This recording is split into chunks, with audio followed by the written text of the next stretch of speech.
పడను. ఎందుకంటే ఆయన ఉండుంటే ఈరోజు ఈ నియోజకవర్గ అభివృద్ధి ఇంకో రకంగా ఉండు. ఎందుకంటే ఆయన స్థాయి ఆయన ఎమ్మెల్యేగా చేసినప్పుడే ఈ నియోజకవర్గాన్ని ఒక భారతదేశ చిత్రపటంలో కలపడే విధంగా నిట్టు తీసుకొచ్చి నిట్టు కోసం అవసరమైతే ఆయన పదవిని తుణపానంగా వదిలేసి సిద్ధపడ్డ నాయకుడు ఆయన. అలాగే మరి ఇక్కడ విద్యా హబ్బుగా ఏర్పడడానికి కావాల్సిన ఏర్పాటు చేసిన నాయకుడు. అదే కాదు, ఈ తాడేపల్లిపట్నం మెయిన్ రోడ్లు ఎంతో అధ్వానంగా ఉంటే మరి ఆయన పక్కా సిమెంట్ రోడ్డు అటు మన పెంటపాడు కుదురూరు దగ్గర నుంచి తాడేపల్లి అవుట్ సైడ్ దాకా నల్లజాల రోడ్డు దాకా 4 లేన్స్ వేయించిన మహనీయుడు. అలాగే మరి పట్నంలో ఈ బైపాస్ రోడ్డు, ఎందుకంటే సెకండ్ ఉన్న ఈ వంతున్న బైపాస్ రోడ్డు అసంపూర్తిగా ఉంటే ఆయన టైంలో దాన్ని పూర్తి చేసి ఈరోజు ప్రజలకు అంకితం ఇచ్చిన నాయకుడు.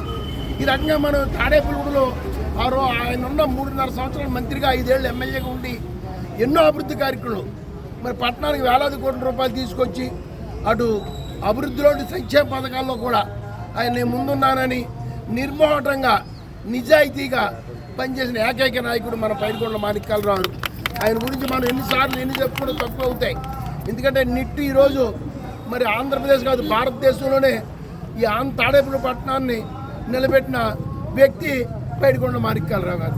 ఆ రకంగా మరి ఇక్కడ దాంతో ఒక 3-4 ఇంజనీరింగ్ కాలేజీలు, జూనియర్ కాలేజీలు, అలాగే మరి టీచర్సు, మరి నర్సింగ్ స్టూడెంట్సు, ఈ రకంగా రకరకాల సబ్జెక్టుల మీద ఇక్కడ అభివృద్ధి జరిగి ఇది ఒక విద్యా హబ్బుగా ఏర్పడింది.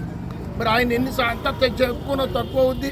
ఆ మహనీయుడు మరి అతి చిన్న వయసులో మరి ఎంతోమంది ప్రాణాలు కాపాడి కరోనా టైంలో ఎంతోమంది నిరంతరము నిత్యము ఉదయం సాయం దాకా వివిధ ప్లేసుల్లో చిక్కడిపోయిన వ్యక్తుల్ని ఇక్కడ తీసుకొచ్చే విధంగా అధికారులతో నాయకులతో మాట్లాడి మరి కరోనాలో ఎంతోమందికి ప్రాణదానం ఇచ్చిన వ్యక్తి ఆయన. మరి అకాల మరణం చెందడం మన దురదృష్టకరం.